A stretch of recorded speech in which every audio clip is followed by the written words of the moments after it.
maneno itaisha, kwa sababu lazima tu hakuna inji inaongozwa na upu. Yes, my good people, welcome back to our YouTube channel. Oscar Sudi, the spokesperson of William Samuel Arap Ruto, the president of the Republic of Kenya, amejikreatia problems wakati ambapo anaamua kutishia Gen Zs. Unaona, amejikreatia problems. Kitu ya kwanza guys, Oscar Sudi amesahau wakati ambapo Gen Zs walikuwa na occupy parliament. Wali make sure wame occupy even his shops pale Eldoret. Oscar Sudi amesahau hiyo. Na hiyo wakati Oscar Sudi alikuwa anaongea uchafu, ushit mbele ya Wakenya kijigamba. Cause hiyo wakati alikuwa anaulizwa why is it that anabebana na 20 million anapelekea askofu, anabai gari ya mamilioni anapeana askofu, then akakuja kwa mitandao akaongea ushit. Unaona? Akaongea ushit, madharau mbele ya Wakenya na walikuwa wanamsikiza. But ile wakati ambapo Gen Zs wali occupy the parliament, hiyo ndo wakati Oscar Sudi aliona ya kwamba alikuwa anakosea Wakenya kwa kuongea ushit, kwa sababu hawa Gen Zs walikuwa wana consider mambo Oscar Sudi alikuwa anazungumza previously, walikuwa wamemezea tu, so waliamua kuyatema. Unaona watu wakamuonyesha kwa vitendo. And yesterday Oscar Sudi ameamua kwenda pale Elgeyo Marakwet mbele ya rais, na hakuna mtu aliamka eti anamnyamazisha. Hakuna mtu guys. Oscar Sudi aliongea ushit mbele ya Rais William Ruto. Unaona? Eti anasomea vijana kwamba eti anapea kwamba anaomba awe CS wa usalama aweze kukilia hawa vijana.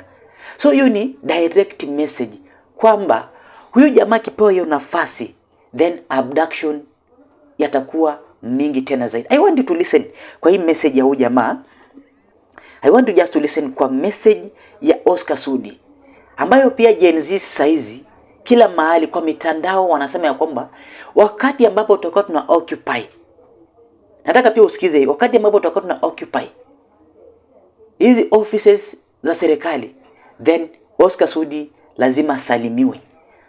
Unaona, lazima salimiwe kwa sababu ameongea ushit. I want you just to listen. But before we listen guys, allow me first of all to welcome you inside Raipenda Evans Online TV. Guys, I have been telling you that without you hii channel haiwezi fika anywhere. So lazima tuwe pale ndiposa hii channel iweze kuchukua nafasi ya kupiga hatua. Unaona? Na umekuwa tu pale guys, that's why naendelea ku recognize support yako. Umekuwa ukinisupport fully. So kwa moyo mkunjufu, wale watu ambao mnatazama kwa mara ya kwanza, tafadhali naomba pia mjiunge na sisi kwa kubonyeza alama ya subscription kuonyesha kwamba mna support hii channel.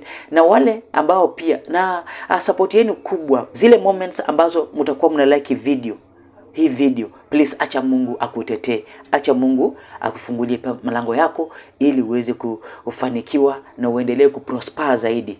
Unaona watu wangu, jinsi ambavyo mnaendelea kunisupport tukiendelea kusonga kupiga hatua ndani ya hii channel yetu. Unaona watu wangu. So guys, we want us just first of all to listen to Oscar Sudi, then tuangalie response ya Wakenya. Sikiza. Kila mtu aongeleshe mtoto wake nyumbani. Nidhamu ya kwanza inaanza kanisani na nyumbani. Kwa sababu ile maneno iko mtandao siku hizi ukiona, halafu mtu mmoja watu wanasimama, watu wachache hapo, rais anafanya hii, maneno ya abduction, maneno ya nini. Unajua rais pia umenikosea kidogo. Ile siku nyingine ulitangaza waziri, nilikuwa nafikiri unasema Kipchumba Sudi. Kumbe akakuwa Kipchumba Murkomen. Tena juzi nimesikia tena nilikuwa nategea ukasema tena Kipchumba Murkomen. Sasa wangenipatia hiyo docket hiyo ya usalama siku 3 peke yake. Hiyo watoto na ujinga hiyo ya kuchora vitu kwa maneno itaisha. Kwa sababu lazima tu hakuna inji inaongozwa na upuzi. Unaona guys, huyo ni Oscar Sudi. bila aibu yoyote mbele ya rais. Na kumbuka, hakuna mtu kama mbunge. Wabunge walikuwa pale, senators walikuwa pale, governors walikuwa pale. Hakuna mtu aliamka kustopisha Oscar Sudi from being talking ushit kama hiyo. Hakuna mtu. Sababu jamani, spokesperson wa William Ruto, then kila mtu alikuwa na amwangalia. Even rais mwenyewe haoni ya kwamba hao majamaa wanamharibia njia. Haoni ni kama hao majamaa wanaendelea kumkosanisha na Wakenya. Hebu sikiza hii. We have to move with purpose. We have to move with conviction. This is our time. This is your time. We were not born to be condemned, to be listening to these politicians talking garbage every other day. And you can see they have paid the media to take the most volatile, the most provocative clips and make them viral. For instance, in Oscar Sudi's meeting today, he had a lot to talk about, but the media specifically captured that because it was scripted. They need to keep us in a constant state of anxiety, in the edge, on the precipice of blowing our brains out. Because of what? Because they feed off negative energy, because they want to sell you fear, because they want to buy your compliance, and you don't have money to buy that. You don't have money to buy fear. So, can you avoid consuming government propaganda? Can you stay away deliberately and intentionally from it? That's the only way we are going to meet in the flip side. That's the only way we are going to meet on the other side of the river. We cannot continue like this, man. We cannot.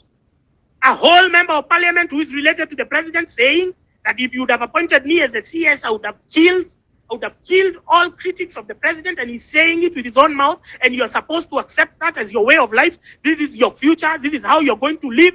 These guys are not planning to leave office. It is possible for you to be in this state of oppression for 10 and 20 years because these guys want to ruin all semblance of democracy. You should not accept it. You should not tolerate it.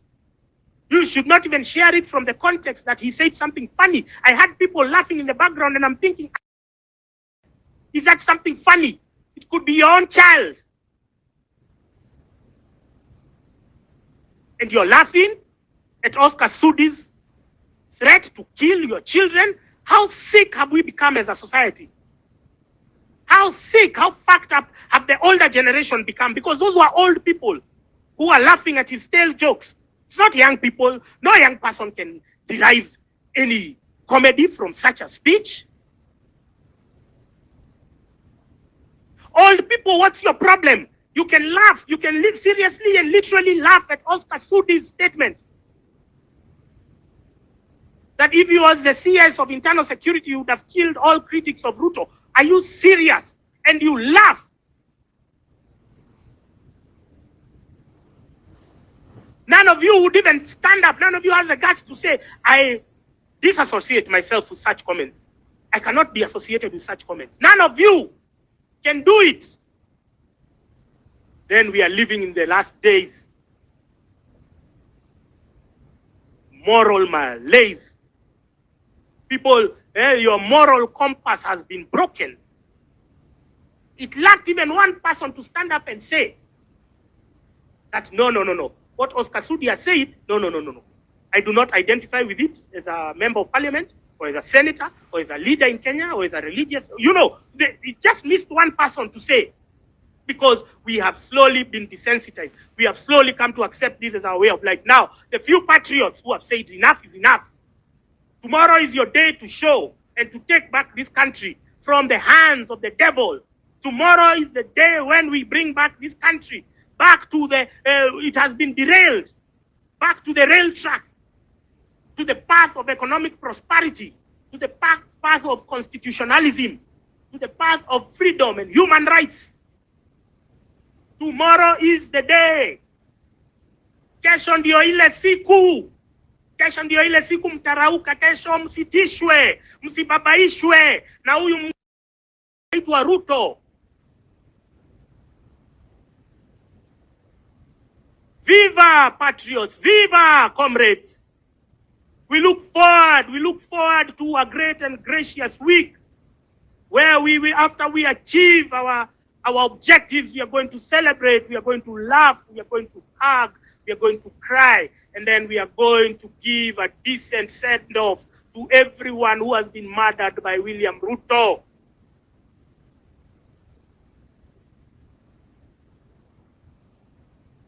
Tomorrow we are calling on you to do even more. Everyone has a purpose. Everyone has a skill that can be directed to the cause. Nobody has said they try and make it, create the illusion and to craft the lie that only the street people are important. No, everyone, even the intellectuals, even the people sending letters, even the people who are signing up on the ICC website, uploading evidence of war crimes, even the people who are tagging the Center for International Enterprise, CIPE in Washington, their Twitter handle had shared it. Those are the guys who filed Kenya's case last time. Those who are tagging them with evidence of William Ruto's war crimes. Every little counts. Every effort is welcome.